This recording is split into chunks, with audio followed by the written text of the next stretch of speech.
Shalom Bapak Ibu Saudara yang dikasihi Tuhan.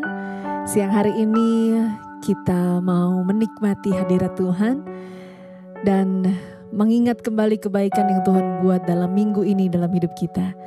Untuk itu mari kita bersama-sama masuk dalam hadirat Tuhan. Bapa di surga, kami mengucap syukur untuk hari yang indah ini. Kami bersyukur untuk sepanjang minggu yang dipenuhi dengan kasih karunia-Mu Tuhan. Siang hari ini kami anak-Mu datang menghadap kepadamu. Kami rindu menaikkan ucapan syukur, menyanyi bagi Tuhan, memuji Tuhan, menyembah Tuhan. Dan pada saatnya nanti kami mau mendengarkan firman Tuhan yang akan menjadi penolong dan penuntun dalam hidup kami. Terima kasih Bapa yang baik. Terima kasih karena Engkau hadir di tengah-tengah kami, dimanapun kami berada saat ini, dalam keadaan apapun kami saat ini. Kami tahu betul bahwa ketika kami menaikkan pujian dan penyembahan, Engkau bertata di atasnya. Engkau ada bersama-sama dengan kami. Mari kita sembah Dia. Sembah dan puji penuhi tatamu. Sembah dan puji penuhi tatamu. Sembah dan puji penuhi tatamu. Yesus Tuhan adalah Raja. Sembah dan puji, sembah dan puji penuhi tatamu. Sembah dan puji penuhi tatamu. Sembah dan puji penuhi tatamu. Yesus Tuhan adalah Raja. Hati kami menyembah-Mu Tuhan. Sembah dan puji penuhi tatamu.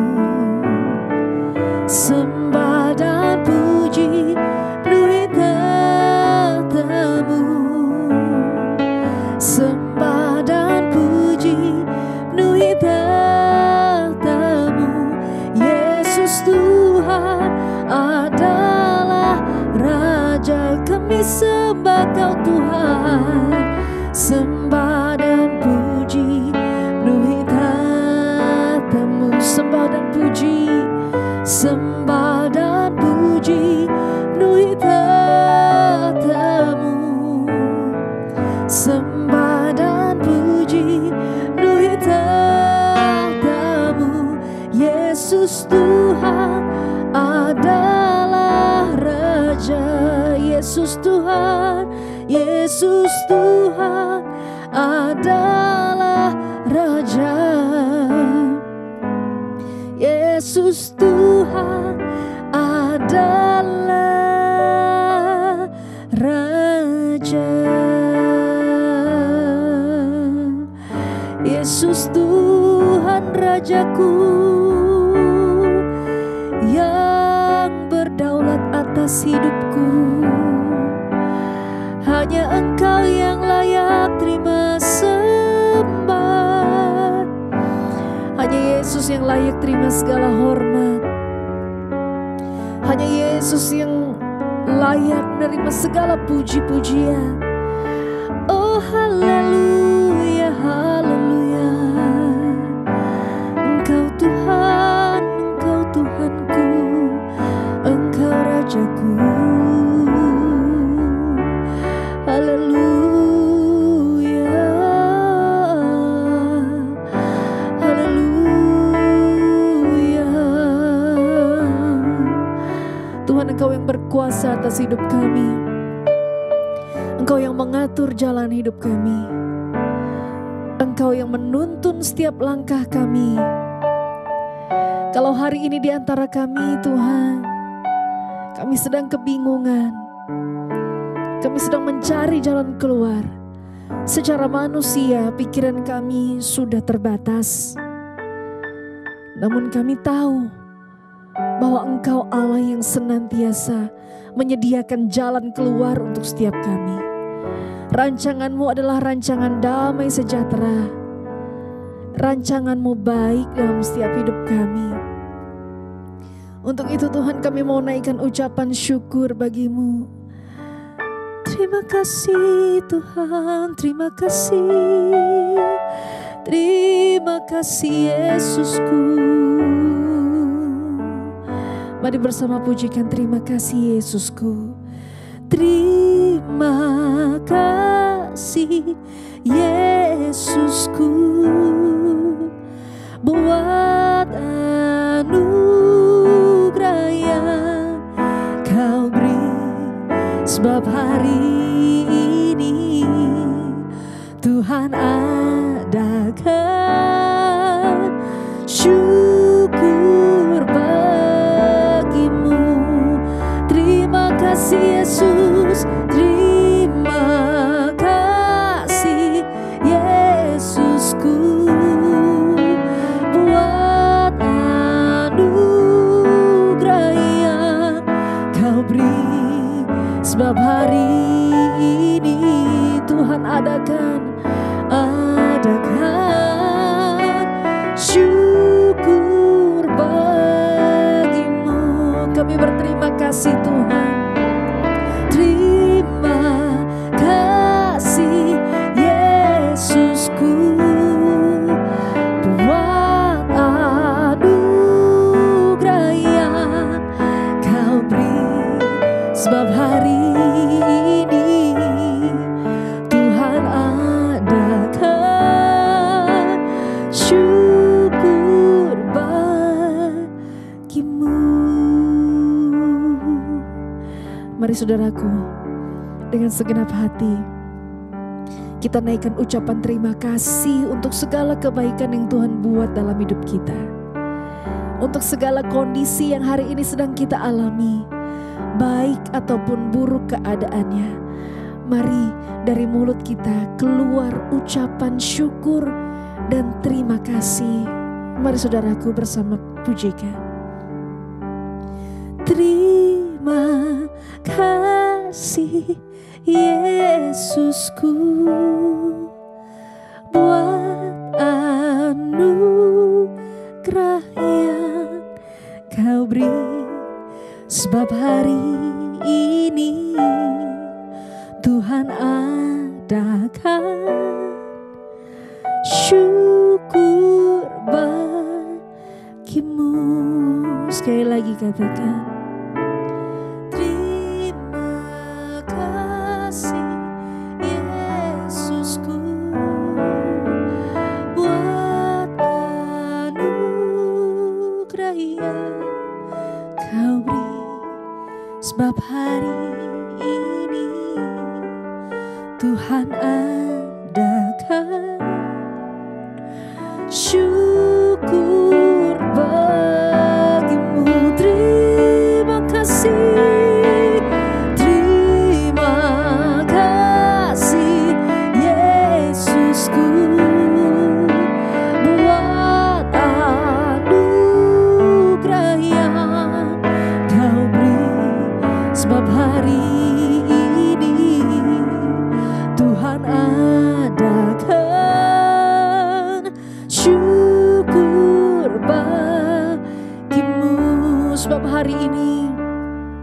Sebab hari ini Tuhan adakan syukur bagi-Mu. Sebab hari ini Tuhan adakan syukur bagi-Mu.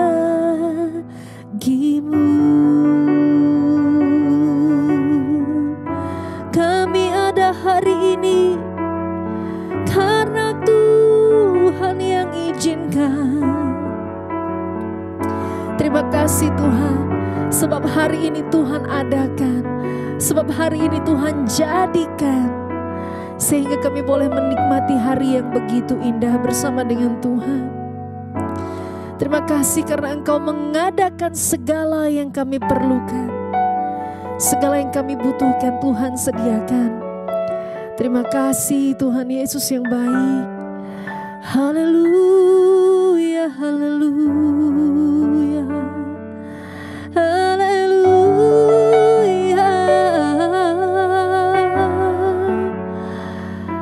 Kami rindu Tuhan, hari yang Tuhan beri ini tidak kami sia-siakan. Tahun demi tahun yang akan datang tidak kami sia-siakan.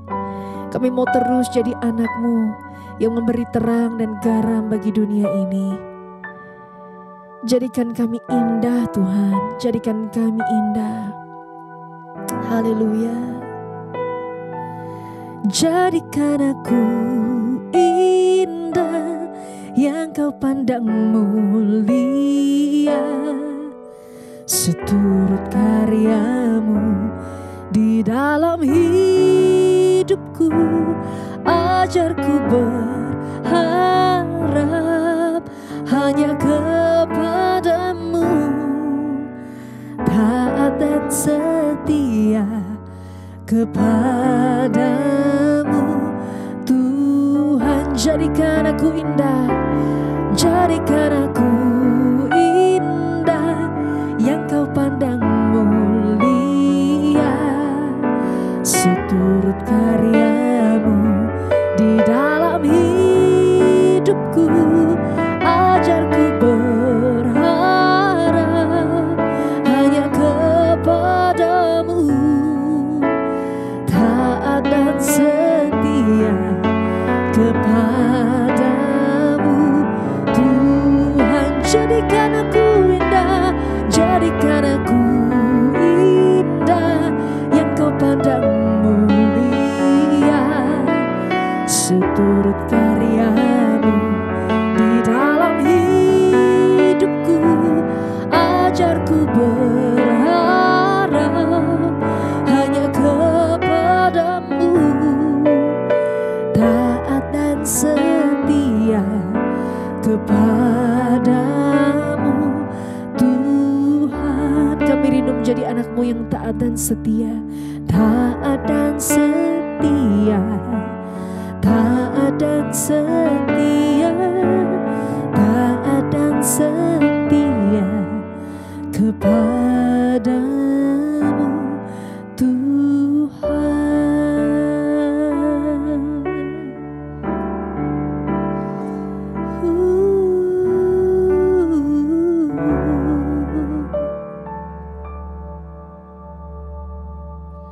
Bapa, kami mengucap syukur buat hari ini. Terima kasih Tuhan, Engkau masih izinkan kami beribadah di Sunday Online pada hari ini. Kami mengucap syukur, dan kalau sebentar kami akan mendengarkan firman Tuhan. Urapi hamba-Mu yang tidak ada apa-apanya, urapi setiap kami Tuhan, dan bawa kami untuk sungguh-sungguh mengerti dan mengenal isi hati Tuhan, sehingga kami boleh hidup dalam perkenanan-Mu. Di dalam nama Tuhan kami Yesus Kristus, kami sambut firman Tuhan. Haleluya. Amin, amin, amin. Iya. Shalom Bapak Ibu yang terkasih. Saya percaya kita semua dalam keadaan baik, sehat dan luar biasa. Tetap di dalam pemeliharaan Tuhan. Baik, hari ini kita akan sama-sama belajar firman Tuhan. Kali ini firman Tuhan terambil dari Ibrani pasal yang ke-12 mulai ayat yang ke-18 ya. Ibrani pasal yang ke-12 ayat yang ke-18. Judul perikopnya di sana adalah tanggung jawab yang berat ya.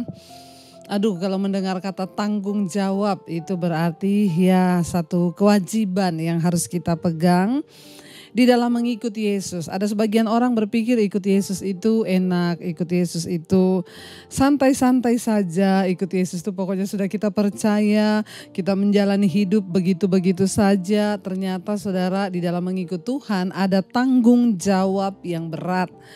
Iya, kita akan baca apa sih tanggung jawab yang berat itu. Ibrani pasal yang ke-12 ya, kita akan lihat ayat yang ke-18 mulai. Firman Tuhan berkata begini, sebab kamu tidak datang kepada gunung yang dapat disentuh ya, dan api yang menyala-nyala, kata firman Tuhan, kepada kekelaman, kegelapan dan angin badai. Ayat 19, kepada bunyi sangkakala dan bunyi suara yang membuat mereka yang mendengarnya memohon supaya jangan lagi berbicara kepada mereka. Ayat 20, sebab mereka tidak tahan mendengar perintah ini, bahkan jika binatang pun yang menyentuh gunung ia harus dilempari dengan batu.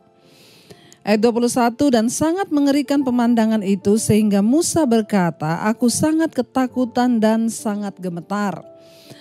Iya, saudara, kita ini tidak datang kepada gunung yang dapat disentuh dan api yang menyala-nyala, bahkan kepada kekelaman, kegelapan dan angin badai. Kita tahu bersama seperti yang sudah kita pelajari di dalam Mezbah Doa Malam, saudara, bagaimana kita belajar tentang bangsa Israel. Mereka itu pada zaman dahulu kalau mencari Tuhan tuh harus naik ke gunung, dan kita tahu Tuhan juga beberapa kali menampakkan diri itu di gunung. Kita ingat peristiwa Tuhan menampakkan diri di Sinai ya kepada Musa.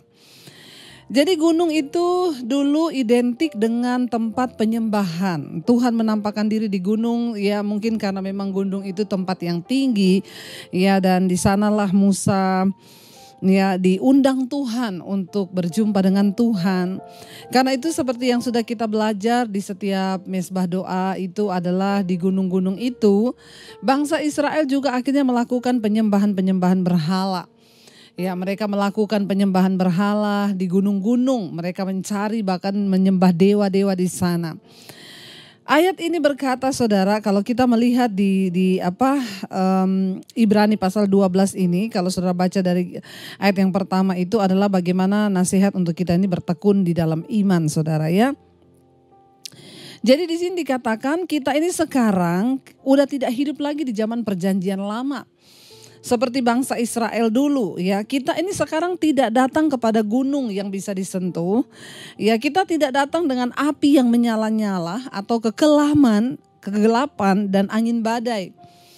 Seperti kita tahu bersama dalam perjanjian lama, Tuhan menampakkan diri dalam bentuk angin, dalam bentuk badai ya. Tapi di zaman perjanjian baru tidak lagi seperti itu. Tuhan tidak lagi dicari di gunung-gunung yang tinggi. Kita nggak datang kepada gunung yang bisa disentuh.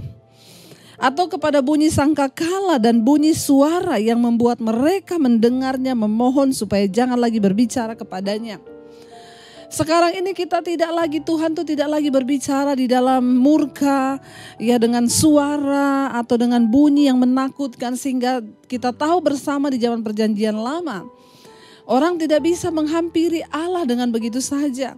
Karena Tuhan itu dulu begitu kudusnya, luar biasa, dan selalu kalau dia menampakkan diri, ya kemuliaannya itu begitu luar biasa sampai orang Israel itu menjadi takut. Kenapa? Karena manusia berdosa dan Allah itu begitu kudus. Tapi ayat ini berkata kita nggak lagi datang kepada gunung, Tuhan tidak lagi datang dengan kegelapan, angin badai, atau bunyi sangkakala, atau bunyi suara yang membuat kita hari-hari ini mungkin memohon supaya jangan dia berbicara lagi kepada mereka. Ya, ayat 20 bilang sebab mereka tidak tahan mendengar perintah ini. Bahkan jika ada binatang pun yang menyentuh gunung ia harus dilempari dengan batu. Artinya apa? Kitab Ibrani ini sedang menerangkan kepada kita sebuah konsep tentang bagaimana kita menyembah Tuhan. Di zaman perjanjian baru kita tidak lagi melakukan hal-hal itu. Ya, Allah itu bukan sesuatu yang susah lagi untuk dijangkau. Orang gak perlu naik ke gunung untuk mencari Tuhan. Ya, tidak perlu lagi badai dulu datang baru Tuhan itu datang. Ya, ayat 21 berkata, dan sangat mengerikan pemandangan itu sehingga Musa berkata, aku sangat ketakutan dan sangat gemetar. Tuhan di dalam perjanjian lama itu menjadi sesuatu yang mengerikan dengan murkanya. Ya, bahkan Musa berkata dia sangat ketakutan dan gemetar ketika harus berhadapan dengan Tuhan. Ayat 22 berkata di sana, tetapi kamu ini sekarang kita ini sudah datang ke Bukit Sion, ke kota Allah yang hidup, Yerusalem sorgawi, dan kepada beribu-ribu malaikat, suatu kumpulan yang meriah. Kita sekarang sudah datang kepada Sion, Bukit Sion ya. Berbicara tentang satu tempat kemurahan. Zaman perjanjian baru itu dengan kedatangan Kristus ke dalam dunia. Tabir pemisah antara Allah dan manusia itu sudah terbelah. Pengorbanan dan darah Kristus itu yang akhirnya menyatukan manusia dengan Allah atas dasar pengampunan dosa oleh darahnya yang kudus, saudara. Kita sekarang datang kepada Bukit Sion, ya, kota Allah yang hidup, Yerusalem. Di sini dikatakan, ya, Yerusalem sorgawi, ya, dan kepada beribu-ribu malaikat suatu kumpulan yang meriah. Ini adalah sebuah gambaran tentang kekristenan di zaman Perjanjian Baru. Orang Kristen itu bersatu dalam kumpulan yang meriah dengan sukacita, saudara. Ayat 23 berkata, dan kepada jemaat anak sulung yang namanya terdaftar, ya, di sorga, dan kepada Allah yang menghakimi semua orang, dan kepada roh-roh orang-orang benar yang telah menjadi sempurna. Kita terus mengalami pembaharuan di dalam Kristus. Kita semua terus menuju kepada kesempurnaan Kristus. Ya, karena itu saudara, untuk masuk sorga itu tidak mudah. Jangan berpikir untuk ke sorga itu mudah. Maaf, kita masuk ke istana negara aja sulit. Apalagi mau masuk sorga, tidak semudah yang kita pikirkan. Ya, kita berada di satu kumpulan, ya. Kita berada di satu jemaat anak-anak sulung yang nama kita itu terdaftar di sorga, kata firman Tuhan. Ya, nama kita itu terdaftar, ya, di sorga. Karena itu saya selalu kalau berdoa, saudara, ya, di doa berkat selalu, Tuhan, ya, kami percaya bahwa nama kami tercatat di dalam kitab kehidupan dalam kerajaan Allah. Ayat yang ke-23 berkata, dan kepada jemaat anak sulung yang namanya terdaftar di sorga, dan kepada Allah yang menghakimi semua orang, dan kepada roh-roh orang benar yang telah menjadi sempurna. Ayat 24, dan kepada Yesus pengantara perjanjian baru, dan kepada darah pembercikan yang berbicara lebih kuat daripada darah Habel.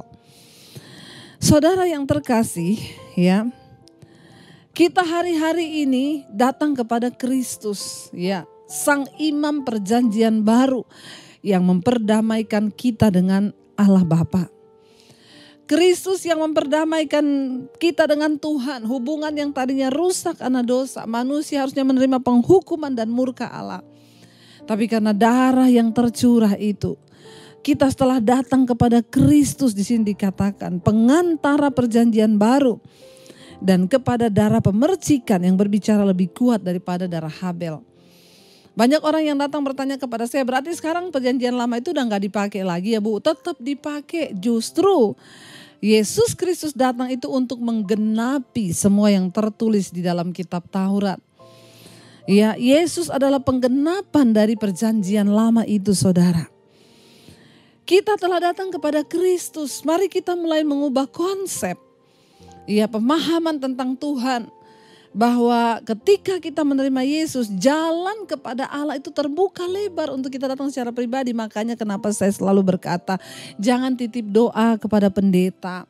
Saudara bisa datang secara pribadi kepada Tuhan. Saudara punya hak istimewa untuk berjumpa dengan Tuhan. Saudara gak perlu titip doa. Mari kita semua mengalami Tuhan secara pribadi.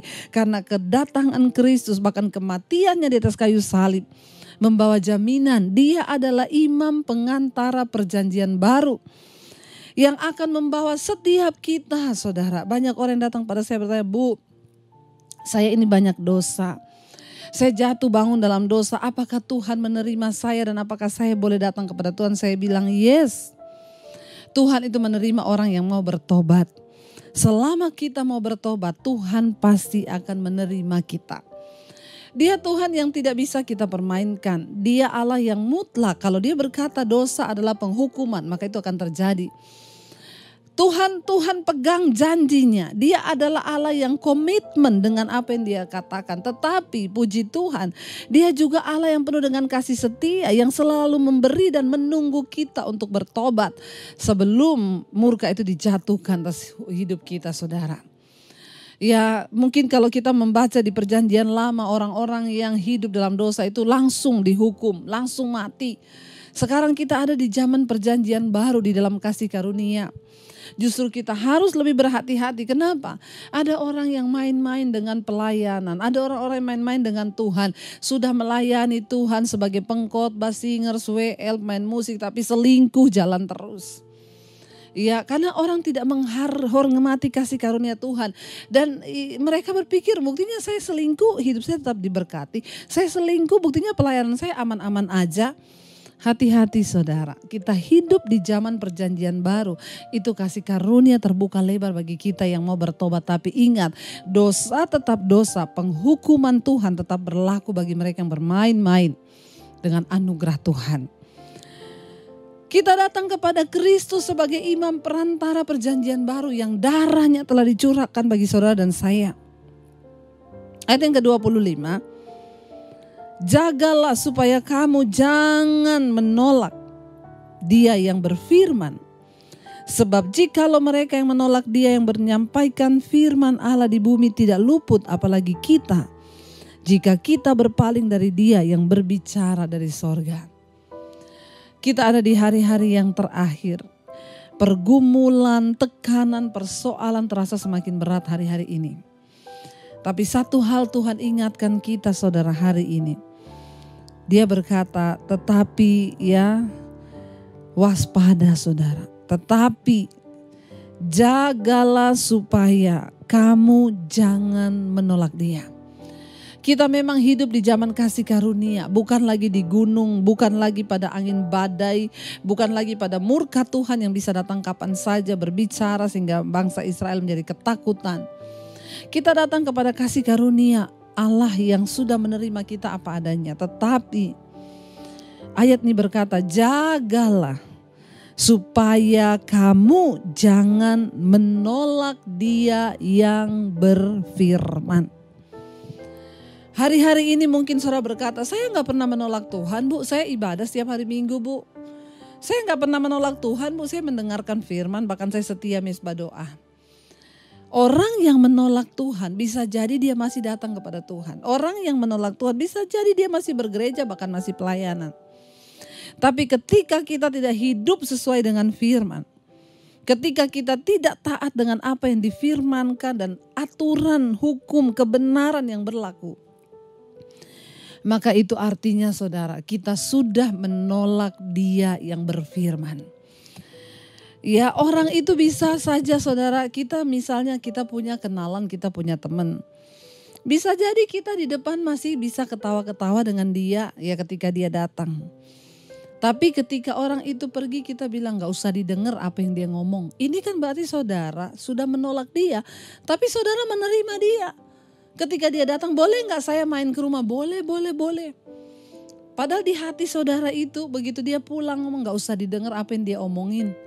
Yaitu orang omong kosong. Anda menerima tapi Anda menolak semua perkataannya. Entah karena apa. Demikian hubungan banyak orang Kristen dengan Tuhan hari-hari ini. Terlalu banyak orang berkata aku menerima Yesus. Aku sudah menerima Tuhan. Tetapi ada begitu banyak orang yang berkata menerima tapi hatinya menolak Tuhan. Dengan cara apa? Dengan cara kita gak mendengar firman-Nya. Dengan cara apa? Kita tidak taat melakukan firman-Nya. Ayat ini mengingatkan kita, jagalah supaya kamu jangan menolak Dia. Supaya kamu jangan menolak Yesus yang menyampaikan firman Allah di bumi. Ya, di sini dikatakan supaya kamu jangan menolak Dia yang berfirman. Sebab jikalau mereka yang menolak Kristus yang menyampaikan firman Allah di bumi tidak luput, apalagi kita. Jika kita berpaling dari Dia yang berbicara dari sorga. Saudara, mari kita mau sungguh-sungguh hidup melekat dengan Tuhan. Mari kita mau sungguh-sungguh menjadi pelaku firman Tuhan. Mari kita menjadi orang Kristen yang bukan hanya menerima Dia, tapi juga menerima semua perkataan firman-Nya. Yesus berkata, orang yang mengaku mengasihi aku, dia menuruti segala perintah-perintahku. Apabila engkau berkata engkau mengasihi aku, itu artinya engkau menuruti firman-Ku. Ya, bukan soal hebat pelayanan kita, bukan soal apa yang kita lakukan, apa yang kita buat, bukan soal berapa banyak perpuluhan yang kau berikan, bukan soal engkau memberikan buah sulung, bukan soal engkau memberikan persembahanmu, bukan. Tapi persoalannya, apakah engkau menjadi pelaku firman Tuhan? Engkau mendengar firman itu dan engkau taat kepada firman itu, artinya engkau menerima dia dan tidak menolak dia. Karena itu ayat ini jelas berkata, jagalah supaya kamu jangan menolak dia yang berfirman. Ayat 26 berkata, waktu itu suaranya menggoncangkan bumi, tetapi sekarang ia memberikan janji. Satu kali lagi, aku akan menggoncangkan bukan hanya bumi saja, melainkan langit juga. Mengerikan sekali saudara kalau Tuhan berkata, satu kali lagi aku akan menggoncangkan bukan hanya bumi saja, melainkan langit juga. Kita tahu bersama dulu Amerika sudah membuat sebuah penelitian untuk memindahkan orang ke Mars. Kenapa? Karena di Mars terbukti ada kehidupan bisa. Mereka menanam tomat bisa berbuah di sana. Kenapa? Karena ada nitrogen di sana dan katanya manusia bisa hidup. Makanya mereka membuka pendaftaran untuk orang yang mau ke Mars tapi cuma bisa pergi nggak bisa pulang. Yaitu berarti menjadi relawan dan juga sekalian berkorban. Supaya mereka bilang apa? Kalau satu saat bumi ini hancur ketika hari kiamat tiba, mereka bisa pindah di Mars dan populasi manusia bisa tetap bertahan. Tetap ada. Mereka lupa Alkitab berkata, satu kali lagi Tuhan bilang, aku akan menggoncang bukan hanya bumi tetapi langit juga. Kalau langit juga digoncang berarti semua yang ada di langit juga ikut tergoncang. Berarti Mars juga tergoncang gak? Tergoncang. Jadi mau lari kemana kita ini manusia? Hari ini orang semua kebingungan, takut kematian, nanti kena corona mati, nanti kena ini. Saya tidak menentang. Kita harus tetap menjaga kesehatan, kita harus tetap ikuti prokes ya, peraturan protokol kesehatan dari pemerintah. Tetapi jangan terlalu takut berlebihan. Kenapa? Hidup mati kita di tangan Tuhan. Sehebat apapun kita menjaga, maaf ini virus yang tidak terlihat mata. Mau orang sebersih apapun juga itu kerajaan Inggris, Pangeran Charles, Ratu Elizabeth juga kena corona. Kurang bersih apa coba? Tapi ini waktunya kita menaruh iman dan harapan dan percaya kita hanya kepada Kristus dan firman-Nya. Ya, Dia akan menggoncangkan bukan hanya bumi saja, tapi langit juga akan digoncangkan. Ayat 26 berkata, ayat 27. Ungkapan satu kali lagi menunjuk kepada perubahan pada apa yang dapat digoncangkan. Karena ia dijadikan supaya tinggal tetap apa yang tidak tergoncangkan. Ungkapan satu kali lagi itu menunjuk pada perubahan pada apa yang dapat digoncang. Kalau hari-hari ini iman kita tergoncang, maka Tuhan bilang satu kali lagi aku akan goncangkan. Kalau hari-hari ini rasa percayamu pada Tuhan tergoncang, maka Tuhan bilang satu kali lagi aku akan goncangkan. Sampai tertinggal satu umat yang tidak tergoncangkan.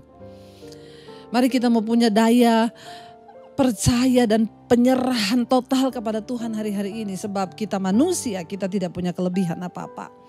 Bahkan kita gak bisa tahu apa yang akan terjadi 1 menit ke depan. Ya bagian kita hanya berserah. Saya tuh saudara beberapa waktu yang lalu bahkan saya syuting ini saya masih ada di Solo. Karena saya harus merawat mami saya yang mengalami kecelakaan cedera dan patah tulang dan harus dioperasi. Dan Tuhan izinkan ketika mami saya selesai dioperasi, waktu obat biusnya selesai bekerja, Tuhan izinkan saya boleh menemani mami saya sepanjang malam. Di situ dia mengalami kesakitan yang begitu hebat karena obat biusnya sudah selesai bekerja. Dan yang namanya operasi, karena termasuk mami saya mengalami operasi yang kata dokter termasuk operasi besar. Karena harus disambung tulang di pangkal paha dan antara tulang ekor. Dia menjerit sepanjang malam kesakitan yang begitu hebat. Ya dan saya itu gak tega melihat orang tua mengalami kesakitan yang begitu karena bekas operasi saudara ya. Bahkan di rumah sakit itu Tuhan juga izinkan saya melihat orang yang lewat di kursi roda, kakinya puntung, tidak ada kaki lagi karena mengalami kecelakaan. Ada yang lewat di kursi roda tangannya buntung, ya. Saya itu meneteskan air mata hanya berkata, Tuhan, seringkali kami ini mengalami hal-hal yang sebenarnya itu biasa, tapi kami sudah penuh dengan keluhan dan kami lupa bersyukur bahwa kita sehat, organ tubuh kita utuh, itu anugerah Tuhan, saudara. Saya mulai bisa meneteskan air mata membayangkan orang-orang yang menelpon saya konseling, ibu saya sakit kanker. Setiap malam saya mengalami kesakitan yang begitu hebat. Ibu tolong doakan supaya saya mati, Bu. Saya sudah siap banget untuk mati karena saya tidak tahan lagi menahan sakit yang begitu hebat. Manusia begitu terbatas, bahkan untuk bisa menahan sakit dari daging kita itu kita gak bisa berbuat apa-apa. Saya cuma bisa waktu itu bilang ke mami saya, Mam ingat waktu Yesus dicambuk. Lalu cambuk itu ada mata durinya ditarik begitu, dagingnya tercabik. Saya bilang, Mam kenapa Yesus mengalami itu? Dia Tuhan yang sudah memberikan kita teladan bahwa dia sanggup. Dan dia juga ikut merasakan segala kesakitan di daging kita. Karena itu bersyukur, tapi saya bersyukur mami saya. Ya, di dalam kesakitannya dia terus memuji Tuhan. Saya puterin lagu-lagu pujian, dia menyembah Tuhan, saudara. Dan saya yakin tidak ada yang terjadi secara kebetulan, semuanya pasti Tuhan izinkan. Dan saya hanya mau bilang kepada kita semua hari ini, saudara, mari hargai hidup yang Tuhan beri. Satu saat kita semua akan digoncang, ya, supaya tertinggal satu umat yang tidak tergoncang. Ayat 28 berkata, jadi karena kita menerima kerajaan yang tidak tergoncangkan, marilah kita mengucap syukur dan beribadah kepada Allah menurut cara yang berkenan kepadanya dengan hormat dan takut. Ayat 29, sebab Allah kita adalah api yang menghanguskan. Mari saudara, kita sudah dijanjikan kerajaan yang tidak tergoncang. Dan untuk bisa masuk ke sana itu tidak mudah. Maka kita harus terbukti dulu sebagai orang yang tidak tergoncang. Sebagai orang yang terus berpegang pada iman dan pengharapan kepada Tuhan. Itu yang Tuhan mau. Karena itu hari ini saudara kita ada di minggu pertama. Dan hari ini kita akan sama-sama masuk dalam perjamuan kudus. Saya mengajak setiap kita, saya berikan saudara waktu untuk mempersiapkan perjamuan kudus. Saudara boleh ambil roti, kalau saudara tidak punya sirup boleh pakai teh, atau kalau memang tidak ada boleh air putih, karena semua terjadi dengan iman kita. Mari kita sungguh-sungguh menghargai pengorbanan darah Kristus yang sudah membawa kita menjadi imam perantara perjanjian baru. Mari kita hargai semua kasih karunia Tuhan itu. Dengan cara kita mengakui setiap dosa sebelum memasuki perjamuan kudus. Akui semua dosa. Saudara yang terikat dengan persinahan, kenajisan, perselingkuhan, homoseksual, lesbian. Saudara yang terikat dengan kepahitan, kekecewaan. Saudara yang terikat dengan amarah, kebencian. Mari kita datang mengaku di hadapan Tuhan. Dan kita minta Tuhan berikan kita kekuatan untuk bisa hidup di dalam perkenanan Tuhan. Karena hanya darah Yesuslah yang sanggup untuk memberikan kita jaminan untuk masuk kepada kehidupan yang tidak tergoncang itu. Mari kita siapkan hati kita saudara. Terima kasih Tuhan, Engkau masih mengizinkan kami untuk memasuki perjamuan kudus pada hari ini. Kami tahu semua karena anugerah-Mu, bahkan kalau kami masih hidup, masih ada, sehat, tidak kurang suatu apapun, bahkan mungkin ada yang sakit. Kami tetap bersyukur, terima kasih. Kami menyatu dengan tubuh dan darah-Mu pada hari ini Bapa. Karena itu membawa kehidupan kekal bagi kami. Mari katakan bersama saudara. Darah-Mu Yesus sucikan aku. Darah-Mu Yesus bebaskanku. Katakan darah-Mu Yes Tuhan, ubahkan hidup kami bersyukur. Kami jadi baru lebih lagi, katakan darah-Mu Yesus, darah-Mu Yesus, sucikan aku. Darah-Mu Yesus, bebaskan aku.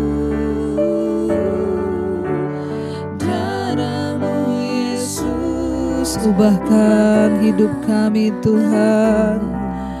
Ku dijadikan. Mari bangkit berdiri bersama saudara.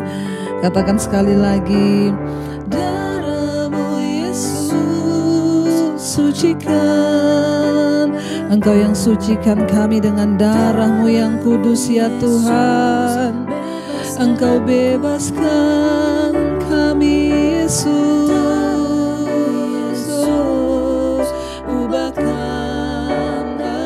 Kami dijadikan baru Tuhan. Amin. Mari kita renungkan setiap hidup kita di hadapan Tuhan. Kalau sekiranya ada dosa yang kita lakukan, mari kita minta ampun di hadapan Tuhan. Perjamuan kudus adalah sakramen yang dapat membawa berkat. Bahkan kalau kita salah melakukannya, akan membawa kutuk, sakit, penyakit, bahkan kematian, kata firman Tuhan. Mari kita menghormati darah Kristus atas hidup kita. Datang pada Yesus sebagai perantara imam perjanjian baru yang dapat menyucikan dan menguduskan kita dengan darahnya yang kudus, dengan tubuhnya yang terpecah. Kami mengakui segala pelanggaran kami baik dalam pikiran, perbuatan, hati kami, Tuhan sucikan dan kuduskan. Hari ini kami mau menerima perjamuan kudus-Mu yang akan membawa berkat dan kesembuhan dan mematahkan setiap kutuk atas hidup kami. Karena kami melakukannya dengan cara yang benar. Mari kita angkat roti tinggi di tangan kanan kita. Terima kasih Bapa buat tubuh-Mu yang tercabik bagi kami. Kami menyatu dengan tubuh-Mu lewat perjamuan kudus ini Bapa. Mari angkat tinggi roti ini. Bukankah roti yang kita pecah-pecahkan ini adalah persekutuan dengan tubuh Kristus? Amin. Di dalam nama Yesus, mari kita makan saudara, dalam nama Yesus. Terima kasih Bapak. Mari angkat tinggi cawan di tangan kanan kita. Terima kasih buat darah yang tercurah. Terima kasih buat cawan perjanjian baru yang dimateraikan atas kami di dalam nama Yesus. Terima kasih karena kematian-Mu di atas kayu salib itu menanggung setiap kesakitan di tubuh kami, menanggung setiap penderitaan, bahkan kematian kekal yang harusnya kami alami, digantikan dengan keselamatan kekal karena darah yang tercurah. Bahkan kami juga tahu dan percaya darah ini bukan hanya dicurahkan bagi kami, tapi darah ini juga tercurah bagi keluarga kami yang belum mengenal Engkau Tuhan. Darah ini juga tercurah bagi suami, istri, anak-anak, kakak, adik, orang tua kami yang belum bertobat. Darah ini juga tercurah bagi bangsa kami. Kami bersyukur Tuhan buat darah-Mu. Terima kasih. Terima kasih Yesus.